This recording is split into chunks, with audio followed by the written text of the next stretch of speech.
الحمد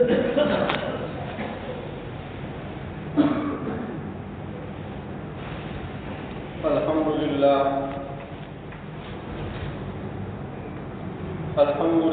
وكفى وسلام على عباده الذين اصطفى أما بعد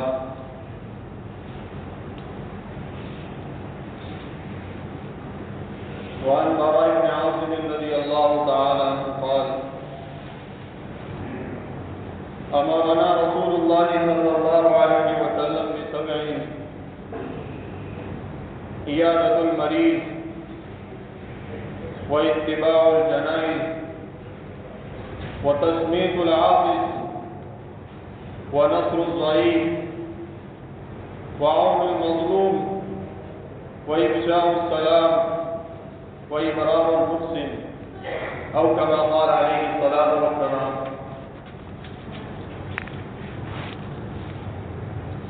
میرے محترم دینی بھائیوں، دوستوں، بزرگوں،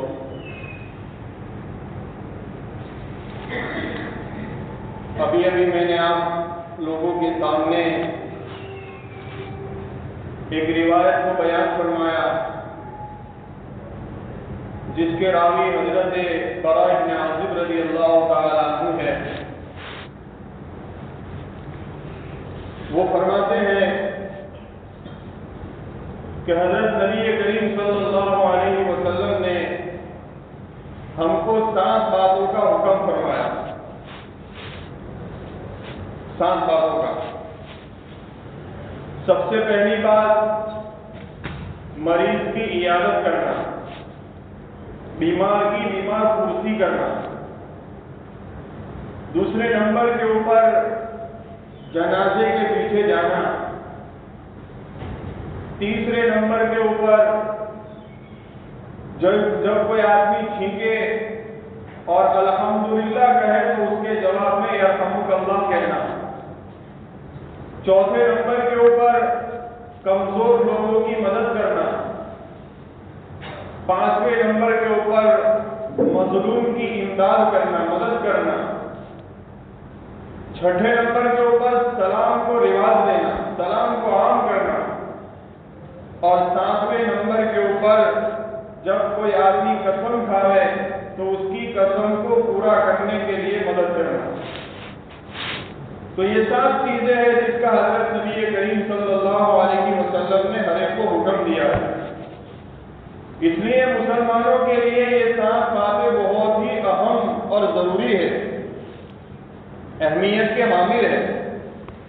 ان 7 باتوں میں سب سے پہلی چیز جس کا حضرت نبی کریم صلی اللہ علیہ وسلم نے حکم دیا وہ یہ ہے مریض کی عیادت کرنا، بیمار کی بیمار پرسی کرنا۔ اور یہ چیز یعنی بیمار کی بیمار پرسی کرنا یہ مسلمانوں کے حقوق میں سے ایک حق بھی ہے۔ ایک جگہ کے اوپر حضرت نبی کریم صلی اللہ علیہ وسلم نے فرمایا کہ مسلمان کے مسلمان پر 5 حق ہیں: رد السلام، سلام کا جواب دینا، وعیادۃ المریض، اور مریض کی عیادت کرنا۔ تو ایک حق یہ بھی ہے کہ جب مسلمان بھائی بیمار ہو تو اس کی عیادت کے لیے جائے۔ الحمدللہ ثم الحمدللہ، مریض کی عیادت ہم سب لوگ کرتے ہی ہیں۔ شاید ہی مجمع کے اندر کوئی ایک انسان ایسا ہوگا جس نے آج تک کسی مریض کی عیادت نہ کی ہو۔ ہر ایک کرتا ہے، لیکن ایک عیادت وہ ہوتی ہے جو رسم کو پورا کرنے کے لیے ہوتی ہے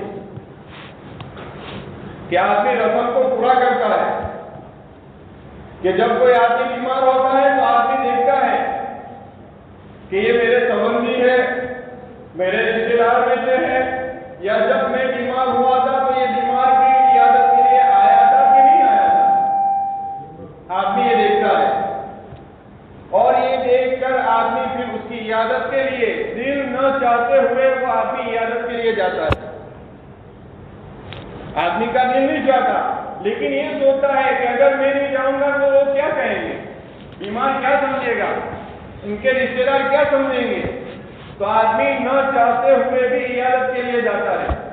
تو ایک عیادت تو یہ ہے رسم والی، اس کے اوپر اللہ کے یہاں ذرہ برابر بھی ثواب نہیں ہے، ذرہ برابر بھی ثواب نہیں۔ اور ایک عیادت وہ ہے جو شریعت کے اندر مطلوب ہے، جس کا حضرت نبی کریم صلی اللہ علیہ وسلم نے ہم سب کو حکم دیا ہے۔ حدیث شریف کے اندر جتنے بھی فضائل بیان کیے گئے ہیں وہ سارے فضائل ان عیادت کے اوپر ہے جو شریعت کے اندر مطلوب ہے۔ کہ وہ عیادت کون سی ہے؟ کہ وہ عیادت وہ ہے جو آدمی خالص اور خالص اللہ کو راضی کرنے کے لیے کرتا ہے، آخرت کے اندر اپنے آپ کو ثواب کا مستحق اور اپنے اندر اخلاص پیدا کر کے آدمی عیادت کے لیے جاتا ہے، تو ایسی عیادت کے اوپر شریعت کے اندر جو بھی فضائل بیان کیے گئے ہیں وہ اس آدمی کو حاصل ہو جائیں گے۔ ورنہ یہ سوچنا کہ میں بیمار ہوا تھا، وہ عیادت کے لیے آیا تھا، جب وہ بیمار ہوا ہے تو میرے لیے جانا ضروری ہے، تو آدمی نہ چاہتے ہوئے بھی عیادت کرتا ہے، یہ تو بدلے کی عیادت ہے، اس کے اوپر آخرت میں کوئی ثواب نہیں، کوئی ثواب نہیں۔ دیکھو شیطان ہے نا، شیطان انسان کا بڑا دشمن ہے، بہت ساری عبادتوں کو اس نے ملیا میٹ کر دیا ہے، بہت ساری عبادتوں کے اندر، جن عبادتوں کے اوپر آخرت کے اندر انسان کے لیے بڑا ذخیرہ جمع ہو سکتا ہے، بڑے اجر و ثواب کا آدمی مستحق بن سکتا ہے، لیکن شیطان تو یہ چاہتا ہے کہ اس کے لیے ذخیرہ جمع نہ ہو، تو وہ کیا کرتا ہے کہ وہ نیتوں کے اندر خرابی پیدا کرتا ہے، جس کی بنیاد کے اوپر آدمی کا کیا کرایا سارا ختم ہو جاتا ہے۔ مثال کے طور پر رشتے داروں کے ساتھ ملاقات کرنا، دوست و احباب کے ساتھ ملنا جلنا، تحفے تحائف دینا، یہ ساری وہ عبادتیں ہیں جن کے اوپر آخرت کے اندر بڑا ثواب ملتا ہے، لیکن آدمی کی نیت صحیح نہ ہونے کی بنیاد کے اوپر آدمی وہ عمل بھی کرتا ہے اور ثواب کا مستحق نہیں ہوتا۔ انہی عبادتوں میں سے ایک عبادت یہ بھی ہے مریض کی عیادت کرنا، کتنی بڑی عبادت، کتنا بڑا ثواب۔ حضرت نبی کریم صلی اللہ علیہ وسلم فرماتے ہیں جب کوئی مسلمان اپنے مسلمان بھائی کی عیادت کے لیے جاتا ہے، جب تک وہ عیادت میں رہتا ہے وہ جنت کے باغوں کے اندر سیر کرتا ہے، جب تک وہ عیادت کر کے واپس نہ آ جائے۔ ایک حدیث میں حضرت نبی کریم صلی اللہ علیہ وسلم فرماتے ہیں کہ جب کوئی مسلمان بندہ اپنے مسلمان بھائی کی عیادت صبح کے وقت کرتا ہے، شام تک 70,000 فرشتے اس کے لیے مغفرت کی دعا کرتے ہیں۔ جب شام میں کرتا ہے 70,000 فرشتے صبح تک اس آدمی کے لیے مغفرت کی دعا کرتے ہیں۔ اللہ تبارک و تعالیٰ اس آدمی کے لیے جنت کے اندر ایک بات کو متعین فرماتے ہیں۔ اب ذرا سوچئے کتنا بڑا ثواب، کتنا بڑا اجر و ثواب ہے، کتنا بڑا ثواب ہے، حالانکہ معمولی نیکی ہے۔ پڑوس میں مثال کے طور پر سوچ لیجئے ایک آدمی پڑوس کے اندر بیمار ہو گیا، آدمی صرف 5 منٹ قربانی دے کر اللہ کو راضی کرنے کے لیے عیادت کے لیے چلا جاتا ہے، آدمی کتنے بڑے اجر و ثواب کا مستحق بن جاتا ہے۔ لیکن شیطان یہ سوچتا ہے، یہ سوچواتا ہے، اور شیطان دل کے اندر یہ بات پیدا کرتا ہے کہ آدمی پہلے سوچتا ہے میں بیمار ہوا تھا، یہ آدمی میری عیادت کے لیے آیا تھا کہ نہیں آیا تھا؟ اگر نہیں آیا تو آدمی یہ سوچتا ہے کہ جب وہ نہیں آیا تو میں کیوں جاؤں، جس کی بنیاد کے اوپر انسان کتنے بڑے اجر و ثواب سے محروم کر دیا جاتا ہے۔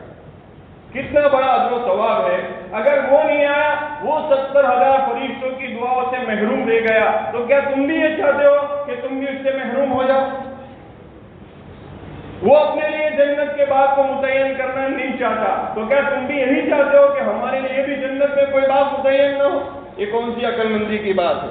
اس لیے یہ دین کو سمجھنا پڑے گا، یہ باتیں سمجھنی پڑے گی اور اس کو عملی جامہ پہنانا پڑے گا۔ اس لیے آدمی کو چاہیے کہ وہ عیادت کرے، چاہے کوئی ہماری عیادت کے لیے آئے کہ نہ آئے۔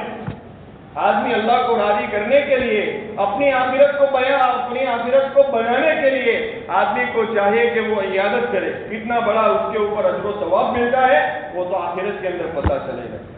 لیکن میں نے بتایا کہ شیطان ہے بڑا دشمن ہے، وہ اچھی خاصی عبادتوں کو نیت کی خرابی کی بنیاد کے اوپر ہم کو ثواب کا مستحق نہیں بنانا چاہتا ہے۔ اس لیے آدمی کو چاہیے کہ عیادت اپنے بھائی کی عیادت کرے، چاہے وہ ہمارے ساتھ اس کی دشمنی ہی کیوں نہ ہو۔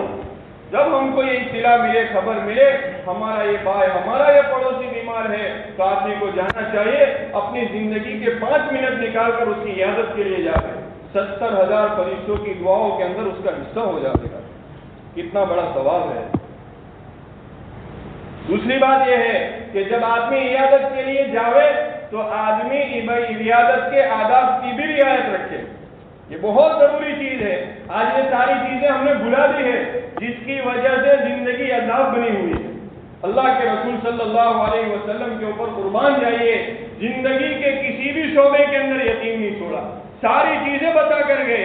اگر آپ کسی مریض کی عیادت کے لیے جا رہے ہیں، آپ کو عیادت کے اندر کیا کرنا ہے وہ بھی اللہ کے رسول نے بتایا، ساری چیزیں بتا کر گئے. لیکن ہم کو معلوم نہیں ہے، جس کی بنیاد کے اوپر آدمی بجائے ثواب کے مستحق ہونے کے گناہ کر کے واپس لوٹتا ہے. اللہ کے رسول نے فرمایا من عاد منکم فلیخفف. سب سے پہلا ادب بتایا کہ جب آپ عیادت کے لیے جاوے تو ہلکی پھلکی عیادت کریں. ایسا نہ ہو کہ آپ ہمدردی کے اندر عیادت کے لیے چلے گئے اور جا کر آپ نے اس مریض کو تکلیف پہنچا دی. اس لیے سب سے پہلے دیکھو کہ عیادت کے لیے وقت مناسب ہے کہ نہیں ہے. کہیں ایسا تو نہیں ہے کہ اس وقت اس کے آرام کرنے کا ہے یا تو اس نے گھر والوں کے ساتھ ملنے کا وقت ہے. کہیں ایسا تو نہیں ہے کہ اگر ہم چلے جائیں گے تو پردہ کرنے کی بنیاد کے اوپر وہ مریض پریشان ہو جائے گا، اس کو تکلیف پہنچائے گی. تو یہ سب سے پہلے جانے سے پہلے آدمی وقت کو بھی دیکھے کہ یہ وقت مناسب ہے کہ نہیں ہے. پھر اللہ کے رسول صلی اللہ علیہ وسلم نے فرمایا کہ جب مریض کے پاس جاوے تو زیادہ نہ بیٹھے بلکہ خیر خیریت دریافت کر کے واپس لوٹ جاوے. ایسا ہوتا ہے کہ آدمی بسا اوقات اللہ کے رسول صلی اللہ علیہ وسلم سے زیادہ انسانی فطرت کو کون جاننے والا ہے؟ کوئی نہیں جان سکتا. آپ صلی اللہ علیہ وسلم نے فرمایا کہ زیادہ نہ بیٹھے، اس لیے کہ انسان کی فطرت میں ہے کہ جب وہ بیمار ہوتا ہے نا تو وہ بے تکلف رہنا چاہتا ہے اور ہر کام بلا تکلف کرنا چاہتا ہے. بلا تکلف مثال کے طور پر وہ بیماری کے ایام میں اپنے پیروں کو کھلا رکھ کر آرام کرنا چاہتا ہے، لیکن جب مہمان چلے جاتے ہیں وہ آدمی اپنے پیروں کو سمیٹ لیتا ہے، اپنی بات گھر والوں کو کہنا چاہتا ہے. لیکن جب وہ عیادت کے لیے چلا جاتا ہے تو آدمی ان ساری چیزوں سے پرہیز کرتا ہے جس کی وجہ سے اس بیمار کو تکلیف ہوتی ہے. تو اللہ کے رسول نے فرمایا کہ مصنون طریقے کے اوپر آپ عیادت کرے، جا کر دریافت خیریت پوچھے اور جب وہ اپنی خیریت کو دریافت کر لے اس کے بعد وہاں زیادہ نہ بیٹھے بلکہ چلے جائے. وہاں جم کر بیٹھ جانا، آدھے گھنٹے اس کے ساتھ باتیں کرتے رہنا، یہ تو مصنون طریقے کے خلاف ہے. آپ گئے ہیں ثواب کی نیت کے ساتھ، لیکن آپ لوٹیں گے تو آپ کے اوپر گناہوں کا بوجھ ہوگا. یہ دین ہے، دین کو سمجھنا پڑے گا کہ دین کیا. دین بہت آسان ہے لیکن اس کو سمجھنا پڑے گا. تو اللہ کے رسول نے فرمایا کہ جب آپ جائے تو خیر خیریت دریافت کر کے واپس لوٹ جاوے. عبداللہ ابن مبارک اللہ نے بہت بڑے کمالات کیے تھے، محدث بھی تھے، فقیہ بھی تھے. ایک مرتبہ بیمار ہوئے، اللہ نے بڑا رتبہ دیا تھا، بڑا مرتبہ دیا تھا. لوگ عیادت کے لیے آتے تھے اور حالت دریافت کر کے چلے جاتے تھے. ایک آدمی آیا، خیر خیریت دریافت کے وہاں ہی بیٹھ گیا اور باتیں کرنے لگا. اب اس سے عبداللہ ابن مبارک کو بہت تکلیف ہو رہی تھی اور ان کی خواہش یہ تھی کہ یہ آدمی یہاں سے اٹھ کر چلا جائے.